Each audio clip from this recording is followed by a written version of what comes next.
Thank you, everybody, for coming to the Aaron Torres podcast YouTube page. If you could do me a quick favor, if you do enjoy the video that you came here to watch, do me a favor, go ahead and hit that little red subscribe button at the bottom of the screen. It really does help my audience grow. It really does help this channel grow. It means more than you realize. So go ahead, hit that little red button. Also, remember, full episodes of the Aaron Torres podcast, wherever you download your podcast, Apple, Spotify, etc. Now, here is the video that you came here for. And I do want to go ahead and wrap with a little bit of high school basketball recruiting news. And it's really interesting, right? I was thinking about this the other day. I said to myself, it's been really quiet with the recruitment of the number one high school basketball player in America, DJ Wagner. And that's not all that unnormal for this time of year. For people who don't really follow the high school basketball recruiting calendar, usually about early August to early October, it's generally a pretty quiet time in the high school and college basketball recruiting world. AAU season ends, players are off the road, coaches are off the road, players are getting ready for their senior years of high school. And then what tends to happen is late September, coaches are allowed back on the road, October visits start to happen, and then late October into November, as a general rule, that's when you start to see a lot of high-profile players who have not already committed make their college decisions. So it's not that unnormal to not really hear much about high school basketball recruiting in early to mid to late September. But I thought to myself, I said, we really haven't heard that much on DJ Wagner. Started calling around to a few people, trying to see if there was anything that I missed. Well, no need to worry if I missed anything, because we got not one, but two big pieces of information as it pertains to DJ Wagner's high school recruitment on Wednesday morning via Travis Branham of 24/7 Sports. The first piece of information, it is that DJ Wagner, number one high school basketball player in America, alongside, by the way, his high school teammate, Aaron Bradshaw, who is a five-star center in his own right, they plan to visit the University of Kentucky on October 14th for Big Blue Madness. The second piece of information as it pertains to DJ Wagner, and really Aaron Bradshaw too, and I think this is important, Louisville, along with Kentucky, have long been deemed to be the 1 and 1A for DJ Wagner. And as of right now, there is no plans for DJ Wagner or Aaron Bradshaw to visit Louisville the following weekend on October 21st for Louisville's own kind of Midnight Madness season opening event. And so I don't want to do the Vince Carter, it's over for DJ Wagner's recruitment, but I do think that this piece of news, that he is going to Big Blue Madness at the University of Kentucky, I think it's nothing but a very, very, very good sign that DJ Wagner ultimately ends up a Kentucky Wildcat, especially when you take it in context with a couple other things. So let's talk about DJ Wagner. We'll get to Aaron Bradshaw to kind of wrap the segment.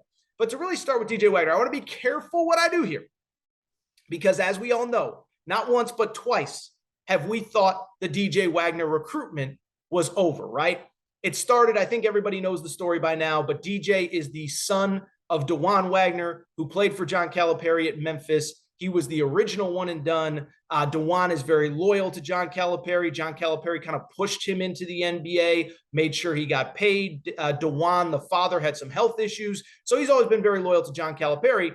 And it's been pretty much presumed since the day that DJ emerged as a big-time prospect that he was ultimately going to play for John Calipari at Kentucky. So that was the first time that we thought this recruitment was over. Then, of course, we all know what happened from there. Milt Wagner, who is DJ's grandfather, DeJuan's father, was hired by Louisville. He played at Louisville, won a national championship in 1986. One of his teammates was Kenny Payne, the current Louisville head coach. And so once Milt Wagner got hired as a special assistant, alumni relations, allowed him to keep recruiting DJ, everybody presumed that the recruitment was once again over in favor of Louisville. So I want to be really careful saying that it's over, doing the Vince Carter.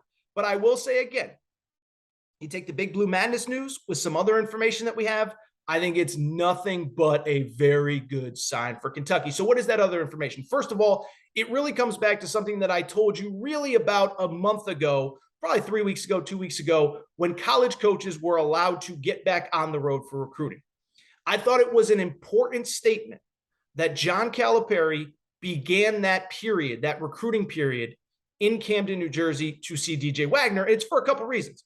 The first one where a coach opens the recruiting period, especially at the highest levels, at Kentucky and UCLA and Kansas and Duke and Carolina and Arkansas and Texas and whoever, where you start that recruiting cycle is really important, because what you're telling that recruit is, I could be anywhere in the country.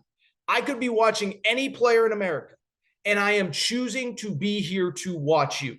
And so I thought the fact that John Calipari made it a priority to open the recruiting period in mid-September in Camden, New Jersey, was a great sign that John Calipari believed that he was in good shape in DJ Wagner's recruitment. And I'll take it a step further.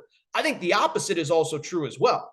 I think that if you don't believe that you have a chance at a recruit, you're not going to go visit, right? You're not going to throw up a Hail Mary going into a kid's senior year of high school. If you don't think you have a chance, you're going to prioritize somebody else. You're going to be somewhere else. You're going to focus on somewhere else. So I thought that John Calipari being in Camden was a great sign to open the recruiting period.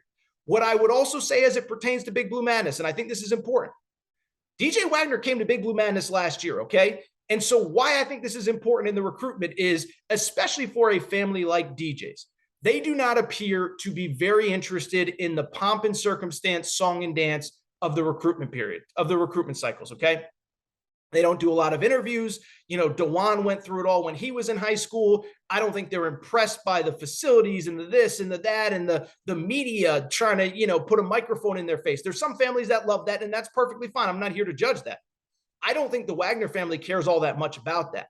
And so the fact that they already went to Big Blue Madness last year, if they didn't like if Kentucky wasn't of interest to them, why are they going to go back to Big Blue Madness to see the pomp, the circumstance, the excitement around the program?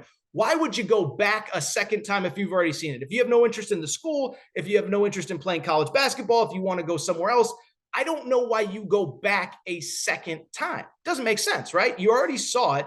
So right now, all you're doing is you're going because you want to get back to campus. You want to see the coaching staff. You want to see everything that comes around the basketball program. It's a great sign that he is going back for a second time. If he was unimpressed last year, I don't think that he would go back this year. I would add, you know who else is going to be a Big Blue Madness this year? Oh, I don't know. The other three players in Kentucky's recruiting class who are already committed for 2023. Justin Edwards, top 5 prospect. He's been on this podcast. Rob Dillingham, Reed Shepard, who is a top 25 prospect whose dad played at Kentucky. All three of them, as of right now, are expected to be at Big Blue Madness. Why is that important? Your best recruiters aren't those highly paid assistant coaches. Your best recruiters are the future teammates of these players. And I will tell you, I can tell you for a fact that those players are going to work really hard to sell DJ Wagner on coming to Kentucky with them. How do I know that? Well, Justin Edwards came on this podcast in late August, early September, prior to the Under Armour Elite 24 game. And he said on this show, oh, I'm recruiting DJ Wagner. And so the fact that you're going to be around all of those other players, that's nothing but a good sign for Kentucky, because now you don't just have the recruiters, you don't just have the 3 assistant coaches recruiting for you. You have the 3 committed players recruiting for you as well. And finally, what I would say is, on top of the fact that he's not going to Louisville, which is a huge sign in its own right, it goes back to what I just said a minute ago. When you have the family dynamics that are at play, and especially with this particular family, I don't think they're in this for attention or this or that. I think, one, I give them credit. They're keeping the noise out, letting the kid focus, and it appears as though letting the kid do what he wants to do. But 2, because there's the family ties, I don't think that they're trying to kind of send mixed messages or mixed signals, and we're going to go here, but we're not going to go there, but we're still interested in that place. If they were still interested in both, and maybe they still are, but it feels weird that you don't take the Louisville visit if you're still interested, and it feels weird to take the Kentucky visit if you're not interested.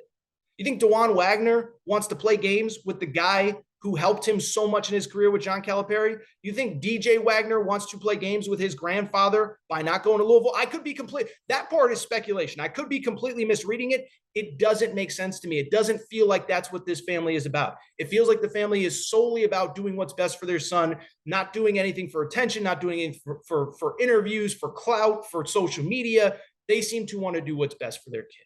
And so I'm not saying 100%. For the 3rd time, I'm not going to sit here and do the Vince Carter, it's over. But you put all of that together, that is a really, really good sign for Kentucky.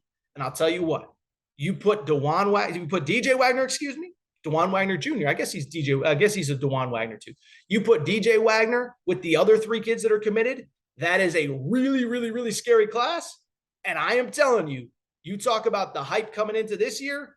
Boy, oh boy, oh boy, it starts up the hype for 2023, 2024, when at that point, Kentucky would probably have a legitimate argument for the #1 class in high school basketball. Really quickly, from the Aaron Bradshaw perspective, that one to me is a little bit more cloudy for a few reasons. One, the recruitment in general has been very strange.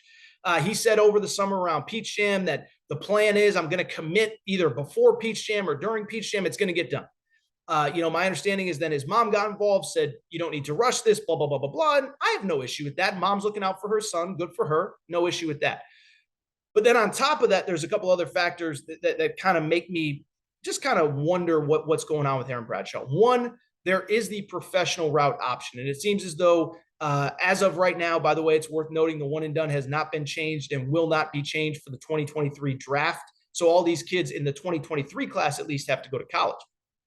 But I think the professional option is a route for Aaron Bradshaw that he's considering. G League Ignite has been recruiting him hard. And I've said many times, G League Ignite is run by Jason Hart, who played 10 years in the NBA, coached at USC. I don't want to say I know him well, but I've seen that guy in practice. He's a superstar. And if you take that route and if school isn't for you and if you just want to train 24 hours a day, I can't blame you. But I do believe that's an option. And I think the other thing with Aaron Bradshaw that makes it a little harder for me to say that I feel really good about his recruitment. Remember, Kentucky took a high 4-star, low 5-star in the class of 2022. Ugonna Kingsley, late in the process, allowed him to reclassify and brought him to campus for this year. Why that's important? They already kind of got their center position set for the 2023-2024 season, which would be when Aaron Bradshaw gets there. And so as I kind of look at that situation from 30,000 feet, I'm not saying you can't get Aaron Bradshaw, and especially in this transfer portal world that we live in, you just never know. You can't ever guarantee that any one player is going to be at any one school at any one time. But I would say the Aaron Bradshaw one to me is a little bit more fluid. But to go back to DeJuan Wagner, to go back to DJ Wagner, I'd feel really, really good if I was a Kentucky fan.